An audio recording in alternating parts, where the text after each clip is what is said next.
I have got an awesome treat for you all today. We got some Overworld gameplay leaks, and it is really good. There's so much to unpack. There's so many new things, old things. I'm going to try and run through it as a whole as much as I can. I will pause intermittently. There's a few really key things I want to pick out and analyze, and we're going to talk about it when we go through it. There's a lot to do here, okay? So get excited. Please like and subscribe. I really, really appreciate it. I love all the stuff you guys do to me, all the comments and everything. Comment down below your favorite part of this update.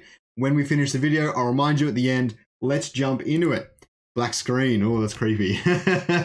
Okay, let's just hit play and get started. You guys can hear the sound there. I don't think it's too loud, so it can be louder if you watch it on your own. I'll put the link in the description. Please watch this first. We'll go through everything. If you want to rewatch it again and in a bit more detail, you can do that as well. You can see the mini map in the bottom left. That is really, really cool, right?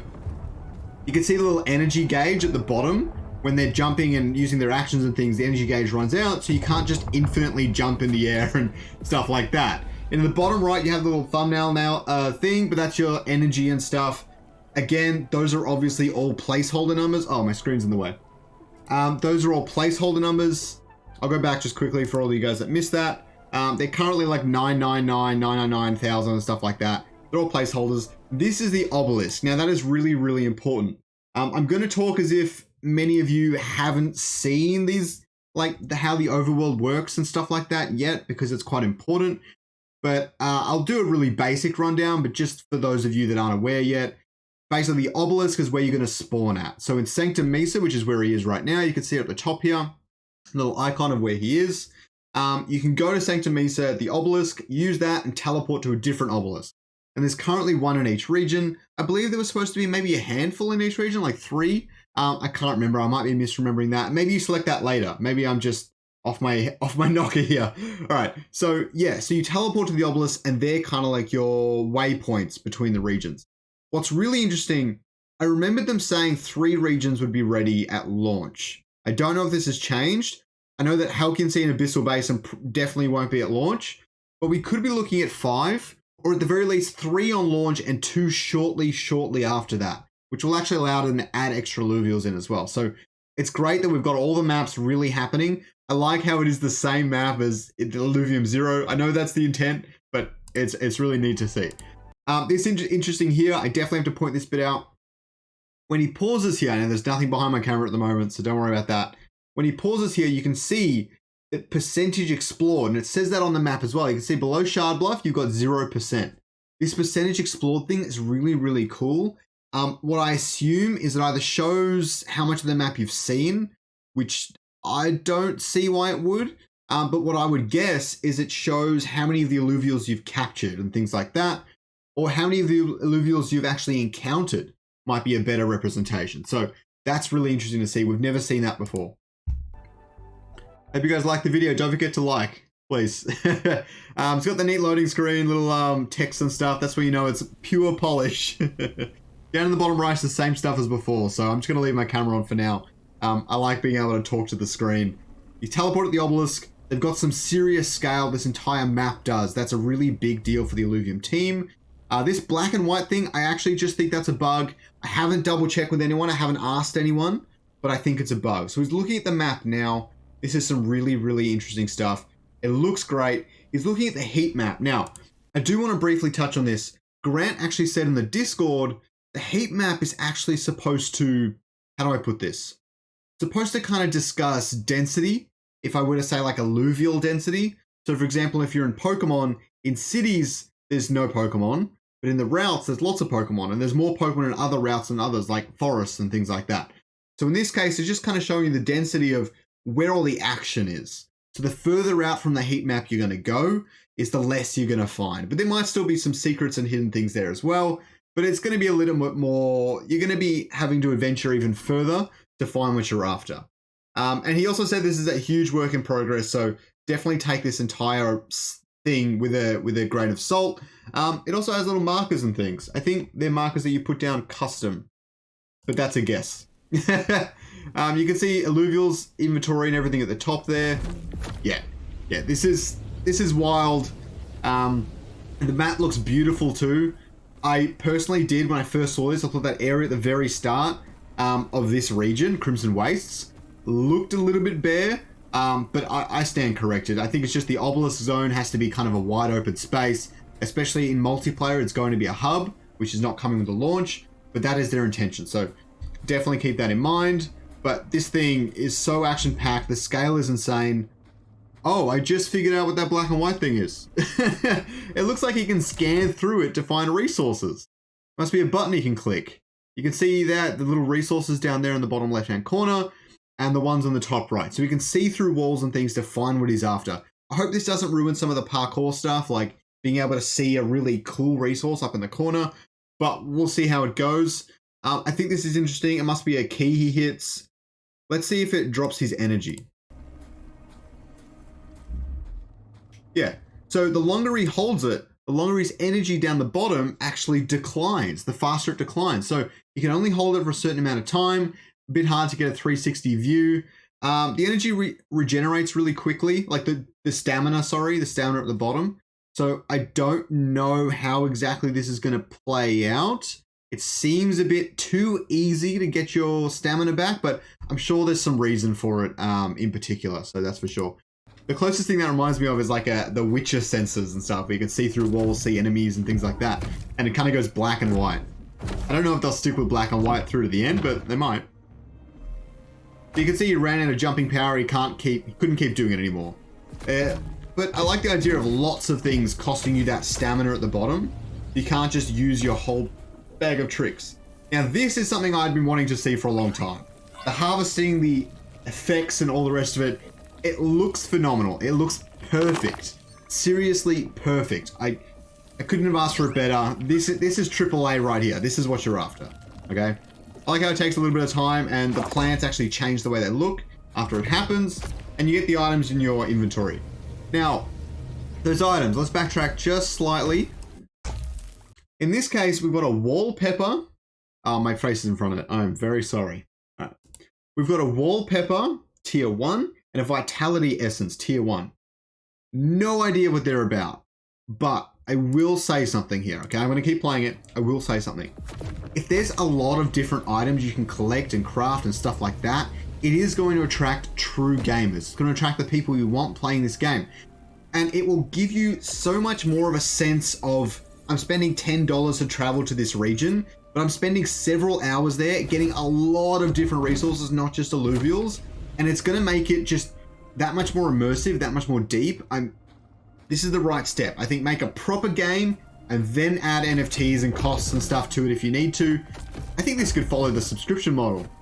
I think next time I make my figures, I might use World of Warcraft subscription model or something like that to get some random figures. Since every player is effectively paying in that, I suppose. I mean, for the most part, you know what I mean. And here he finds a little orb thing and he shoots it with the gun. It'd be nice to know what keys he uses. E and F seem common. That's common in a lot of PC games for those of you that play on the console. Although Grant did say that he was playing this with a controller. So they currently don't have the tooltips for the controller controls, but he is using a controller to play. So it will be playable with a controller. Given the type of game it is, I suspect I might play it with a controller myself. I'll definitely try both. Maybe I'll do a little review of which is better. Loading screens, of course, nice. I don't love how it just puts a random battle board and stuff in here. I don't know if this will change as the game goes on. But again, putting the battle boards inside the overworld is not here to stay. That is what Aaron describes as temporary. So it's not a big deal. That being said, it does look pretty amazing. And I like the idea of a battle board like this being used for competitive play as well. You know how in your teamfight tactics, you can buy different battle boards and you can use different ones. This looks insane. So I would absolutely love to be able to play that just every day in the competitive and stuff. But I don't know if I like the idea of it just kind of appearing. I like the idea of shooting an alluvial and then the battle board appears on top of it or something like that. That's obviously really difficult and really hard to implement. And it's just not worth it considering this is a temporary solution as well. So I 100% get that. But yeah, this thing looks beautiful. I like the little icon on the bottom of the battle board. So he battles it here. He had his little deck. He does have mastery points at the bottom. And it costed him mastery points to play his weaponry. So I don't quite know how that's going to go. I don't know if just each region has a set amount of mastery points you can use or each stage of the region. So that I like the idea of it providing a challenge. You can't just capture every alluvial. You still need to have the deck to implement the strategy. You can't just be like, you have infinite mastery points. You put in 500 alluvials and now you win. You know what I mean? Or like 5 ram fires. I like the idea of restrictions there. You can see on the map, the mini map in the bottom left, you can see all the different icons and stuff now. So that's all there, which is really great. And you can see everything. They're obviously going to update that. You'll get a large version of stuff like that. You can see everything. It's a bit cluttered now, but that's obviously going to update and change. Again, all of this is a work in progress. You guys should definitely be aware of that. Again, harvesting more things. I want to see the light and how the light interacts. So you can see that whole area was really bright a second ago, right? Before I even started scanning. Look how bright that area is. It scanned it all. I'm going to skip past that. I'm sorry. Whoops. Skip too far. And too far again. All right. So once it finishes scanning, you can see how dark that zone is on the map now, which is insane. Insane. So they've done all the light mapping and baking everything really well. I'd be very surprised if that was Lumen, but it could be. They are in Unreal Engine 5 now. They finished all their testing and stuff. They confirmed. That could be Lumen. As I said before, Lumen only works on static meshes. The plants would not be affected by it. They would have baked textures. But the cavern and the walls and everything might quite possibly have, whatchamacallit, might quite have Lumen in it. This is actually really interesting. He missed it there. It only stays there for a short amount of time. The other thing is I was dissing the whole stamina thing before, but it's fascinating that I want to stop it for a second because I want to talk about that. It's fascinating that you can, how do I put this? So maybe there's like an alluvial that's just spawned and it's behind this rock and you look for it, you can see it through the wall, you're like, crap, I need to get to it. You jump up, do it on your parkour, trying to get to it, trying to capture it, but it disappears. But you ran out of stamina, you missed your chance, and now it disappears, and now you miss out. I think that is a really good use of it. I'd like to see take that further. This here, we'll jump back really quickly. You hit this what I would call an Easter egg on the wall with the gun, and it lit up. Now, what is interesting to note, again, my camera's in the way, I'm really sorry.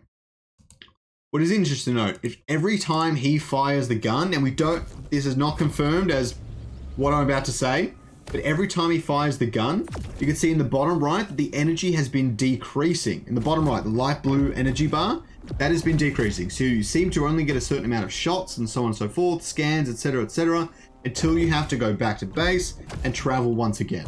And this is the way it should be. This was always their intention. I kind of want it to be brutal because obviously I have staked ILV and I want the rev diz, but I do want it to be really great for gamers. I want gamers to be able to spend at least an hour and a half, 2 hours in this world if they're exploring, finding new stuff, before going back and trying again. I think the time to money ratio is really important here, but I know they've got it under control. He missed another one, poor Grant. That's why I keep saying he, by the way. I'm referring to Grant because Grant's playing, even though the character is Arlen. So I apologize for that, everyone, if that was getting on your nerves.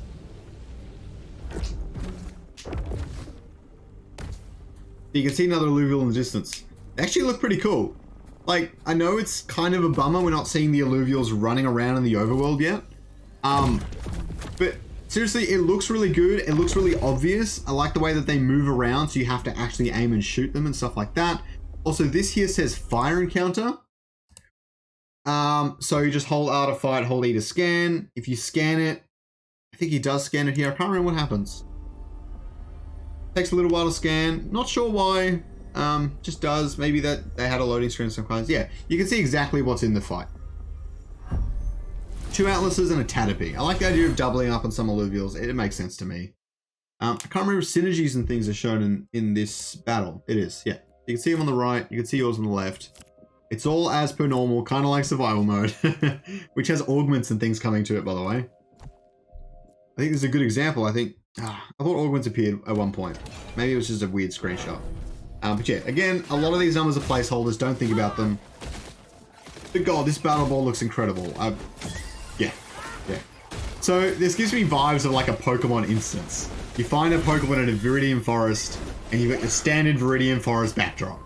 I do hope that this changes slightly. Like if you're on outside and Crimson Waste, or if you're in an area that looks really different in Crimson Waste, You'll get different instances for your battle, but you never know.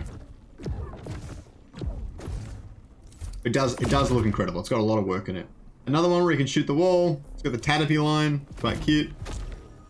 Well, we found Tatterpy before, so maybe it's an indicator of what sort of alluvials can be found in these caverns. You got some sort of